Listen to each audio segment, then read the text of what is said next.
From as early on as I can remember, I've been obsessed with cameras. My first camera I made out of clay. Model Magic air dry clay camera. And if that's not sad enough, I took that fake camera with me on a family vacation and took fake photos and videos the whole entire trip.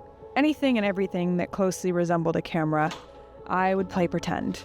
And I was enthralled by the magic of movie making, even though there was no actual physical photo or video memory left at the end of the day. Eventually my family caught on, and I started to get cameras as birthday gifts and Christmas gifts, and I was able to start taking actual photos and videos that could be saved for life. Ironically though, I didn't know how to get the photos or videos off the SD card. I took tons of videos and photos that no one ever saw, and I didn't even really have access to unless I was flipping through the files on the camera. The crazy thing was, for the first decade of my photo and video journey, no one ever saw what I created. I just loved to create. I loved to be a part of the moment with a camera, even if afterwards there was nothing to show for it. Obviously, that's very different than how things are today. I do this now for a living, and unlike back in the day when it didn't matter who saw it, I now create obviously with the intentionality of telling the story accurately, where what is happening in the moment is captured and shown and shared in a way that gets the message across, or sells the service or product, or lets you in on the family vacation I had, which was a blast. Everything I do now is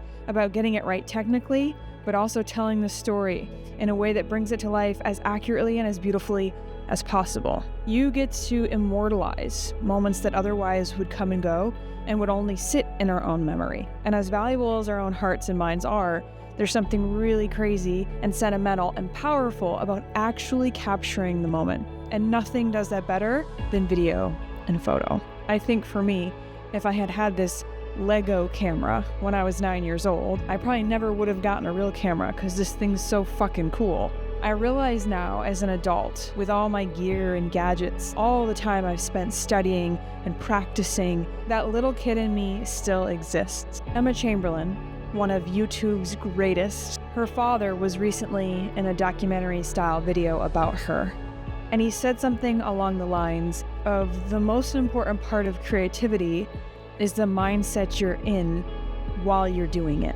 Oftentimes we think it's getting it technically right and having a really great product to show afterwards. But I think what we're forgetting is that creativity is one of the most freeing spaces. I think the moral of this video is that first of all, you should get Legos. They're just a blast.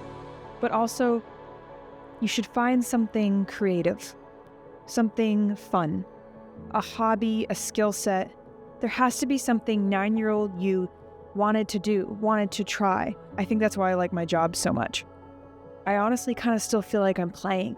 I would think about what younger you cared about, wanted to do or try, or at the time was fearless for. 9-year-old you would thank you.